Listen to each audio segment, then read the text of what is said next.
A guerra entre a Rússia e a Ucrânia está completando hoje 500 dias. O conflito, que vem se arrastando, já teve 2 acordos fracassados entre os dois países. Nosso correspondente na Europa, Luca Bassani, que desde o início acompanha todos os desdobramentos da guerra, já também percorreu vários países europeus nesse período, tem as últimas informações. Qual é a sua sensação, Luca, de ainda estar narrando os fatos dessa guerra que não acaba? Bem-vindo. Bom dia, Thiago, Adriana, bom sábado a todos. Realmente a sensação ela é de falta de esperança, pelo menos isso que vemos aqui na Europa, com as hostilidades continuando cada vez mais intensamente, ao mesmo tempo que não há nenhum tipo de acordo diplomático ou nem a tentativa desses acordos acontecerem nos bastidores. Aquilo que nós vemos é que mais de 10 milhões de pessoas, alguns cálculos até mostram 13 milhões de pessoas deixaram as suas casas, seja uma migração interna dentro da Ucrânia, seja para outros países, principalmente a Polônia, que tem se tornado um dos principais aliados da Ucrânia nesse momento, além, é claro, do prejuízo financeiro infraestrutural imenso. Alguns calculam aí quase batendo a faixa de $1 trilhão. Falava-se há cerca de 6 meses de mais de 500 bilhões, só que nas últimas semanas, nos últimos meses, com a destruição das barragens, de prédios também civis e pontes, a gente vê que o prejuízo será ainda maior e a reconstrução da Ucrânia um grande desafio. Nós vemos que, do aspecto militar, esse momento da guerra vive uma espécie de impasse. Afinal, pouco mudou na configuração territorial daquilo que controla a Rússia e aquilo que controla a Ucrânia. Desde o começo desse ano, a Rússia ainda tem em suas mãos cerca de 15% a 20% do território ucraniano, principalmente a porção sul, não só a Península da Crimeia, que já foi anexada unilateralmente em 2014, mas também grande parte da província de Kherson, Zaporídia, Luhansk e Donetsk. O presidente Zelensky tem utilizado os últimos meses para viajar pela Europa e também foi aos Estados Unidos para tentar conseguir arrematar maior apoio para a candidatura ucraniana, tanto à OTAN quanto à União Europeia, mas parece também não ter muito êxito nesse quesito, afinal é necessário a aprovação unânime desses 2 blocos para que entre um país membro novo. A gente vê que na Rússia, por outro lado, também tem os problemas econômicos, apesar de menores do que aquilo que foi imaginado pelo Ocidente, alta inflação e também o rublo se desvalorizando, ao mesmo tempo que crises internas surgiram, exemplo do motim armado organizado pela Wagner há cerca de 3 semanas. Nós vemos que o presidente Putin conseguiu contornar essa crise, mas a Rússia internacionalmente continua um país isolado e os países europeus, imaginando que essa guerra demorará muito tempo, também repensam o seu apoio financeiro, afinal isso tem custado muito caro aos bolsos de todos os cidadãos, até mesmo nos Estados Unidos, o ano que vem com novas eleições, se esse apoio continuará indefinidamente, essa é uma grande dúvida, mas aquilo que a gente vê que a catástrofe humanitária, com certeza, a maior dentro da Europa desde a Segunda Guerra Mundial.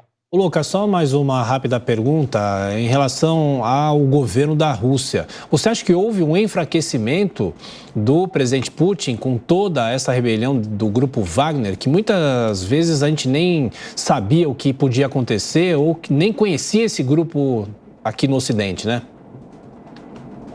Pois é, Thiago, ainda os resultados deste motim, eles são discutidos até hoje por vários analistas. Muitos falam que o presidente, por ter conseguido contornar, até mesmo selar um acordo nos bastidores com o Lukashenko, o presidente de Belarus, e também com o Yevgeny Prigozhin, o chefe do grupo mercenário, ele se saiu melhor do que o esperado. Mas só de ter essa ameaça dentro do seu território já foi algo que chamou muita atenção, porque eles conseguiram efetivamente controlar a cidade de Rostov, uma cidade importante, até mesmo foi sede da Copa do Mundo em 2018 e alguns complexos militares em Voronezh, que tão distante de Moscou, aí 500 quilômetros. Se isso tudo foi arquitetado pelo próprio Kremlin para descobrir possíveis traidores, se isso foi um movimento espontâneo do grupo mercenário, ou se até mesmo nós tivemos algum tipo de rebelião surgindo dentro da Rússia para que o presidente Putin fosse tirado do poder, a gente não sabe ainda o real impacto disso, mas com certeza os atores internacionais, principalmente os Estados Unidos e a Ucrânia,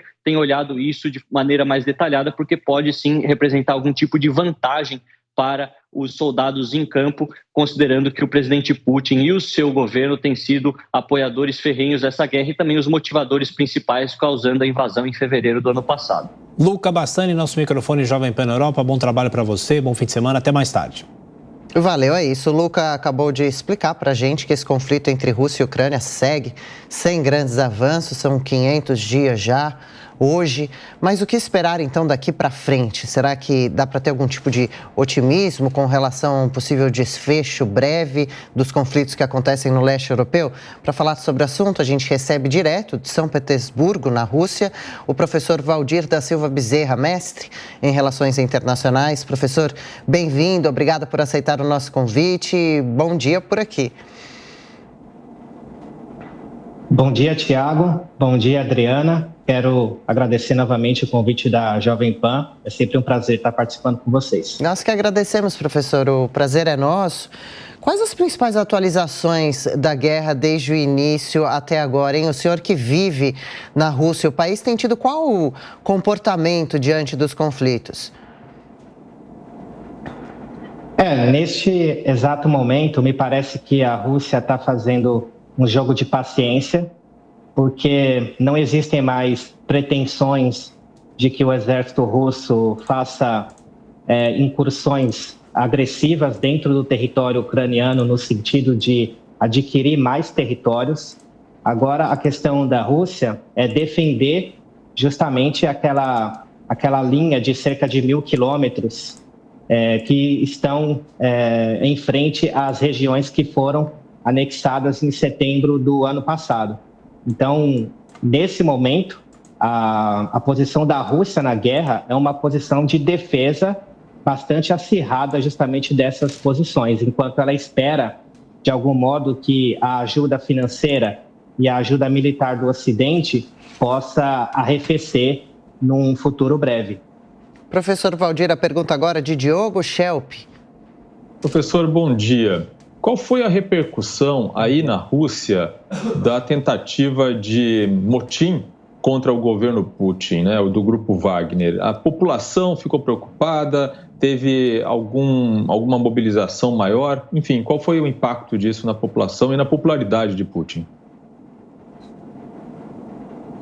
No dia em que ocorreu aquela rebelião militar, um motim do grupo Wagner, a percepção no país foi de bastante incerteza, assim como também no Ocidente, fora da Rússia, as pessoas não sabiam exatamente o que iria acontecer.